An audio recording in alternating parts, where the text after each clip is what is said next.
Professor Dima, and tonight we're going to be going over the roaring rituals of dragons. So to begin, a dragon may roar, go murr, or growl, or go grr for a variety of reasons. Roar can primarily be used as a greeting, where a dragon will approach you and go roar. Now, when a dragon goes roar at you, you have a couple of options. Option 1 is to roar back. This is appropriate if you are A friend of the dragon, or B, knowledgeable enough in the draconic language to respond appropriately. If you are neither of these options, then you will simply do nothing but let the dragon roar at you. Now then, if the dragon has an intimidating presence, and you believe that instead of it being a roar, it was a growl, which sounds a little bit more like grrr, with the enunciated grrr. If a dragon does that to you, now you have 3 options. Option 1 is to stare at the dragon.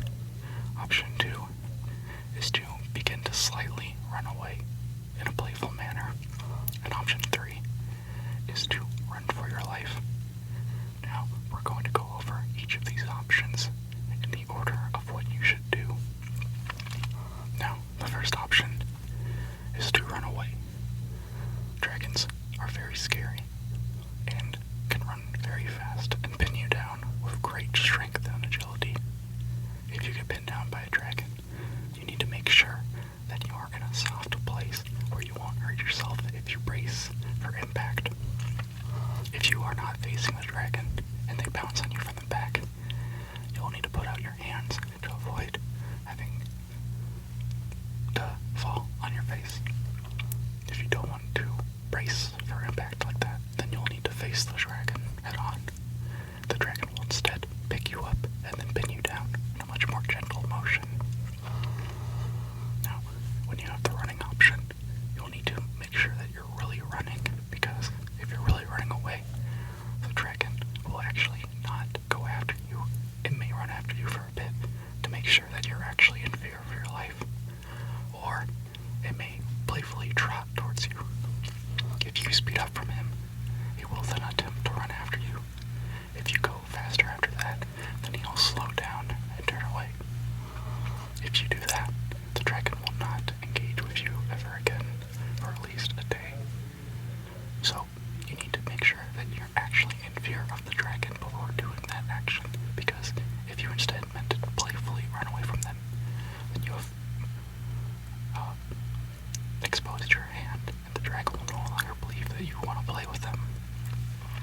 Now then, there's the option 3, where you lie there and let the dragon pin you down. Now, you need to be very careful when doing this, because there are 2 things that can happen. When a dragon is running after you, and you stare it down, it will immediately freeze and begin to cower. Its tail will wrap around its body, and it will begin to hide its face. The reason for that is because dragons believe that when you stare into their eyes, you're in fact staring into their soul, and can then learn all of their thoughts. And dragons are secretive species, and they don't like it when others know their secrets. So, if you stare into the soul of a dragon, you are attempting to assert your dominance over the dragon. Likewise, if you don't believe that you can overpower the dragon, you will need to turn away. The dragons will see that this as a sign of respect, and will not harm you if you are cowering from them. They may attempt to nuzzle you to assure that they will not harm you. They may bite you in a playful manner to, yet again, assert their dominance over you. Or they may leave you alone and see that you are very scared and are not worth their time. Dragons are very particular about their prey, and they do not wish to prey on the weak, but rather the strong that can put up a fight. If you think that you can put up a fight against the dragon, then you then have the option to stare them down and assert your dominance over them. If you do that, and they don't cower, stare off with the dragon, and you'll have to gaze at their beautiful eyes. If you're gazing at their beautiful eyes, and they don't seem that appalled that you're gazing into their soul, then you have the option to kiss them. If you kiss them, they will kiss back, and they will kiss hard. They will likely pin you to the ground and send their tongue down your throat. If that happens, then you sort of just have to make sure that you breathe, because it might get a little claustrophobic down there. Now then, if they instead growl at you, you need to either A, assert your dominance further to get them to stop growling, or B, submit. You cannot do nothing, otherwise they will attack you. If you do nothing but stare down at them, they will likely bite you, and not in a very fun way, in my experience. If you submit to them, they'll bite you softly, gently. It might actually feel nice. And if you try to overpower them, then they will flop onto their backs, put their arms up to their chest, and expose their belly for rubs. You then have the option to rub their belly or pat their head. Either way, the dragon is now submissive to you. This does not mean you have a free reign to do whatever you'd like to the dragon, as they are still very particular about who they let do things to them.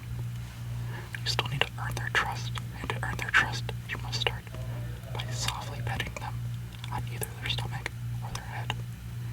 If they begin to wag their tail, then you've done it. They're now very happy in your presence, and they will slowly begin to relax. You'll notice them start to relax when they open up their eyes and look at you. Dragons close their eyes again to keep their soul away from you in your prying eyes. If they suddenly decide to look at you, at your eyes, they're giving basically their soul to you, and they're allowing you into their mind. Again, you don't actually know if you're getting into their mind. This is just what dragons think, and it may sound silly, but it's what we think. Anyways, if you're not a dragon and you're doing this, it can be seen as improper from the outside looking in to attempt to dominate a dragon.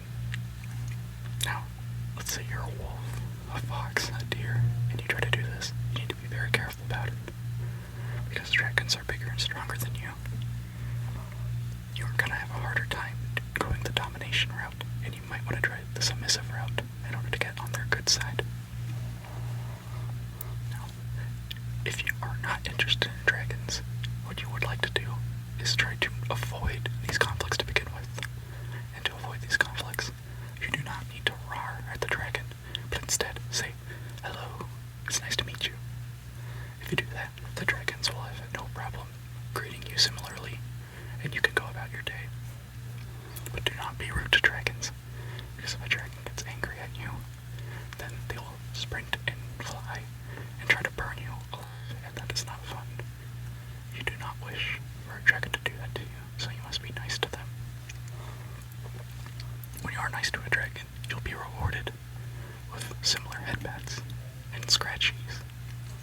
The dragon may even attempt to invite you to see its hoard, and its hoard can consist of many things, such as gold or other jewelry. They might also hoard things like, soft blankets and pillows. Now, the dragon will likely not allow you to take anything from its hoard, not for the sake of, giving up from its hoard, but the dragons, they're always scouring for things to put in their hoard, and why give something away if they're just going to get it back later on in their adventures? If a dragon needs to liquidate its assets, it typically will not do it by handing it to a singular person. They'll offload it in bulk to a bank or a city. This way that their assets can be directly utilized by the surrounding population and will not be sold for profit in another city or district. Dragons are very particular about the economy, and so when a dragon hoards gold, it's a very serious concern.